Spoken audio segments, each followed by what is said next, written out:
Madrugada del 18 de julio de 1936. En las emisoras de radio de toda España, suena una palabra que dividirá el país en dos durante 3 años sangrientos. Cúpula. Es la señal. Mientras la mayoría de los españoles duerme, los cuarteles militares se convierten en hervideros de conspiraciones. El general Franco, que había estado esperando en Canarias como un halcón paciente, toma un avión privado inglés hacia Marruecos.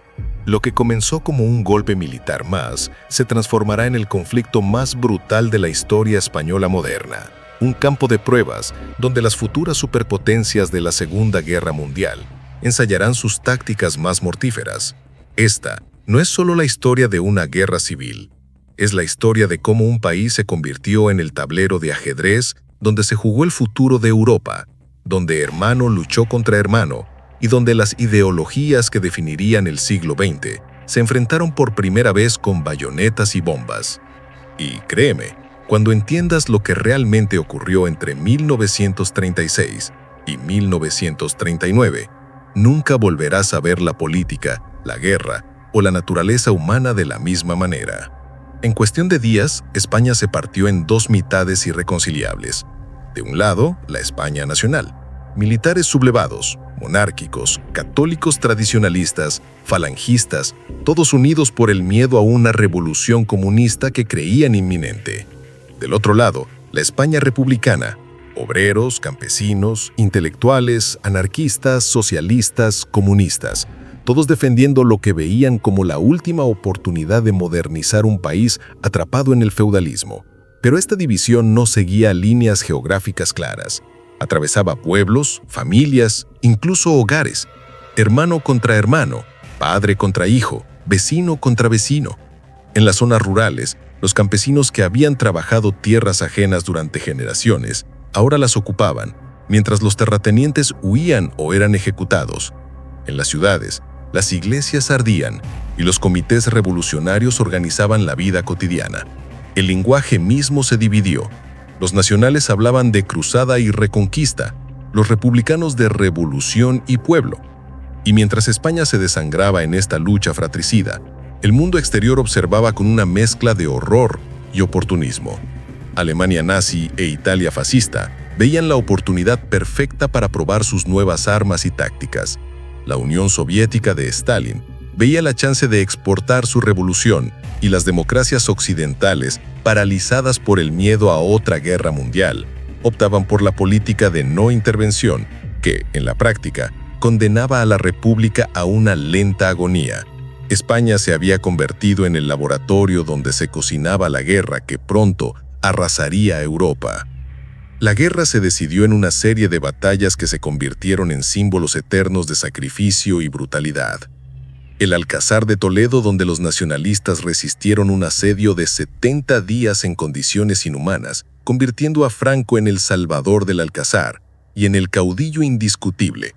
Madrid, la capital que resistió contra todo pronóstico gracias a la famosa consigna, no pasarán, y a la llegada de las brigadas internacionales, esos miles de idealistas venidos de todo el mundo para luchar por la libertad. Guernica, la ciudad vasca que fue obliterada por la Legión Cóndor alemana en el primer bombardeo aéreo contra civiles de la historia, un horror que Picasso inmortalizaría para siempre. Y la Batalla del Ebro, la última gran ofensiva republicana donde 100.000 hombres se enfrentaron en una carnicería que duró 4 meses y agotó definitivamente a la República. Cada una de estas batallas no era solo una lucha por territorio, sino un enfrentamiento entre visiones del mundo incompatibles. Los nacionales veían la guerra como una cruzada para salvar a España del ateísmo bolchevique. Los republicanos la veían como una lucha por la democracia contra el fascismo internacional.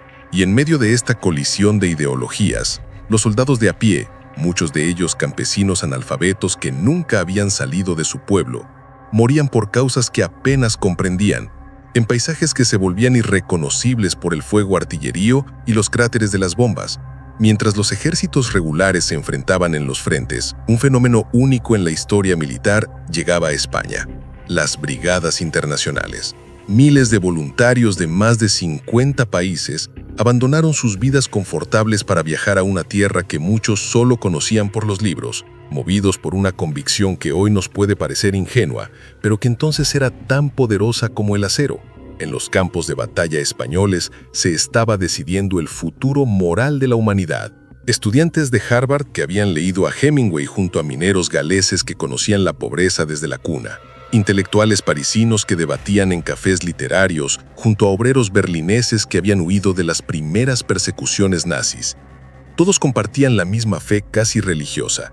Si el fascismo podía ser detenido aquí, en esta tierra seca y violenta, quizá la guerra mundial que todos sentían venir podría evitarse.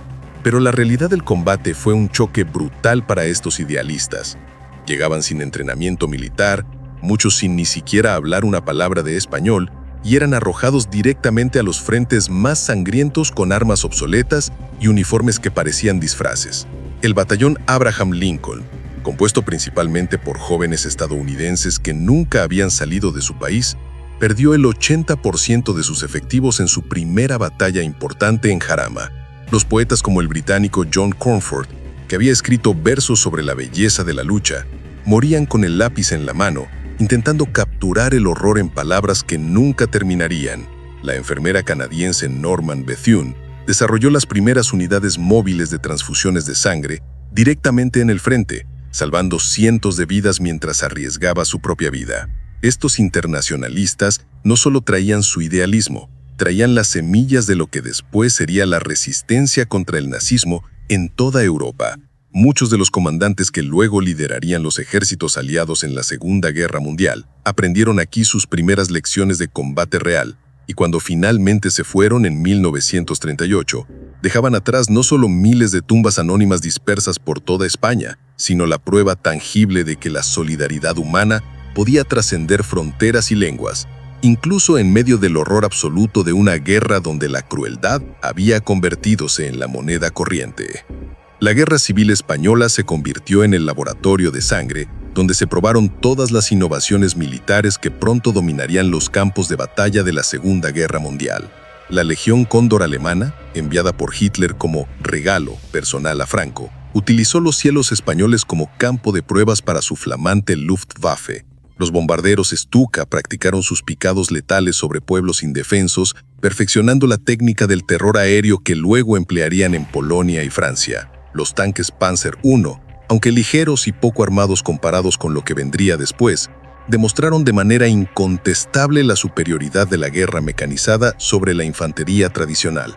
Los soviéticos, por su parte, enviaron sus tanques T-26 y aviones Polikarpov tecnológicamente superiores a cualquier cosa que tuvieran los alemanes en ese momento, junto con centenares de asesores militares que intentaban enseñar tácticas modernas a un ejército republicano mal equipado y peor entrenado.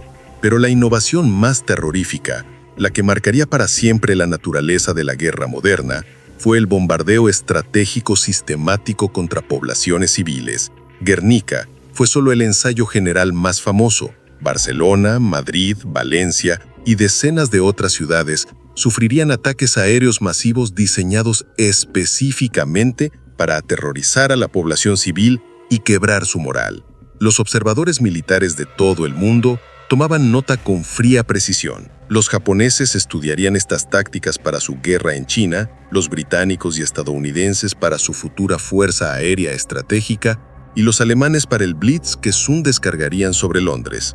Mientras, en el mar los submarinos italianos hundían barcos mercantes que llevaban suministros a la República, un ensayo perfecto para la batalla del Atlántico que comenzaría pocos años después.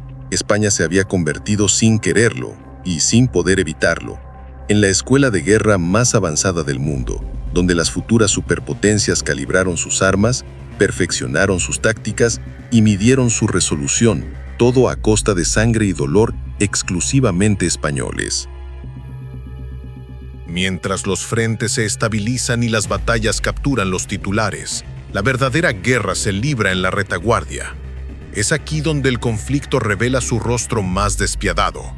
En la zona republicana estalla la revolución social que muchos anhelaban y otros temían. Colectivizaciones de fábricas y tierras, comités obreros tomando el poder local, mujeres ganando una libertad impensable meses antes. Barcelona se convierte en el laboratorio anarquista donde hasta los restaurantes eliminan las propinas por considerarlas burguesas, pero también es el escenario de luchas intestinas entre anarquistas, comunistas y socialistas, que a veces se enfrentan con más saña que al enemigo común. En el bando nacional, la guerra se vive como una cruzada. La Iglesia bendice las tropas hablando de martirio y recristianización de España. La represión es sistemática, paseos, sacas, ejecuciones masivas. En ambos lados, el miedo se convierte en el compañero diario de cada ciudadano. La comida escasea, las noticias son propaganda, y cada vecino puede ser un delator.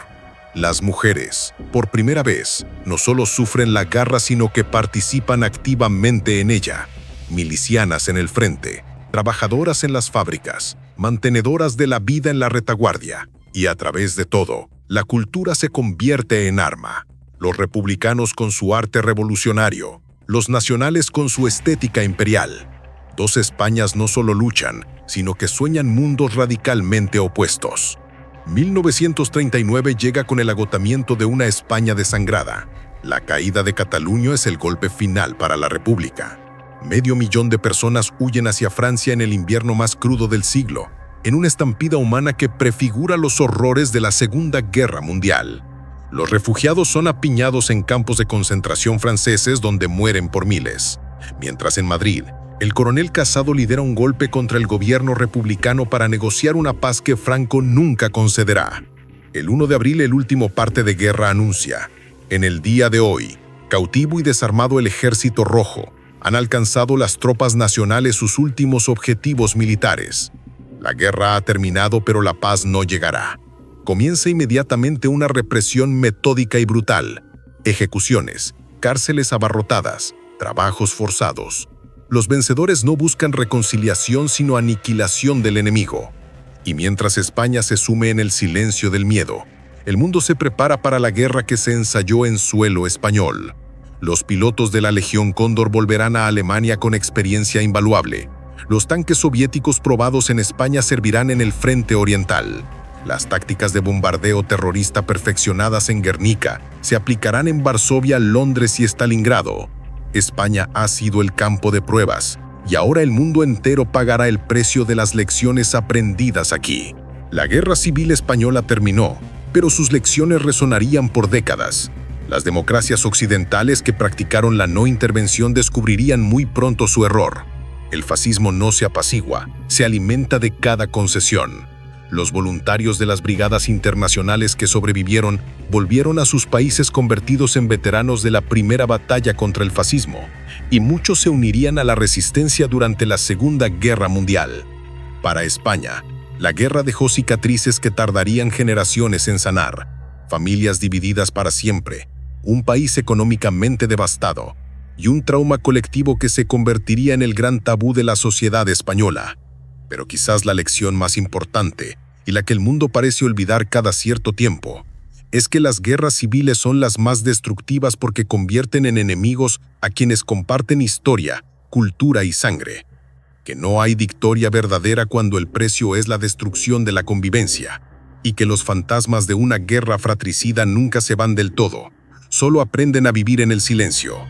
España fue el ensayo general de la Segunda Guerra Mundial, pero también fue la advertencia de lo que ocurre cuando un país deja de hablar y empieza a disparar. 8 décadas después, la Guerra Civil Española permanece no como un fantasma, sino como una geología subterránea que aún determina el paisaje de la España contemporánea. Es una guerra que se sigue librando en las fosas comunes que salpican la geografía, donde miles de familias buscan aún los restos de sus abuelos para darles una sepultura digna. Se libra en los archivos y en los debates parlamentarios sobre la memoria histórica, en la batalla por el relato entre quienes creen que es mejor olvidar y quienes insisten en que no hay paz sin verdad. Las trincheras físicas se han borrado, pero las metafóricas persisten en ciertas conversaciones de sobremesa, en apellidos que aún susurran un bando, en pueblos donde el monumento a los caídos sigue en el centro de la plaza. Esta crónica no es, por tanto, una historia cerrada. Es un espejo que mostramos a las nuevas generaciones para que comprendan el precio de la polarización, el veneno de la intolerancia y la fragilidad de la convivencia. Los voluntarios de las brigadas internacionales tenían razón en una cosa. En España se decidió, efectivamente, un futuro moral, pero no el que ellos soñaron. El legado final de la guerra es una lección permanente y terrible, que las ideas, cuando se weaponize, destruyen cuerpos, que las trincheras una vez cavadas son difíciles de rellenar, y que el sonido más persistente no es el de los disparos, sino el del silencio que queda después. Un silencio que, 80 años después, todavía espera ser roto. Suscríbete para más historias de la historia. Esto es Crónicas Bélicas.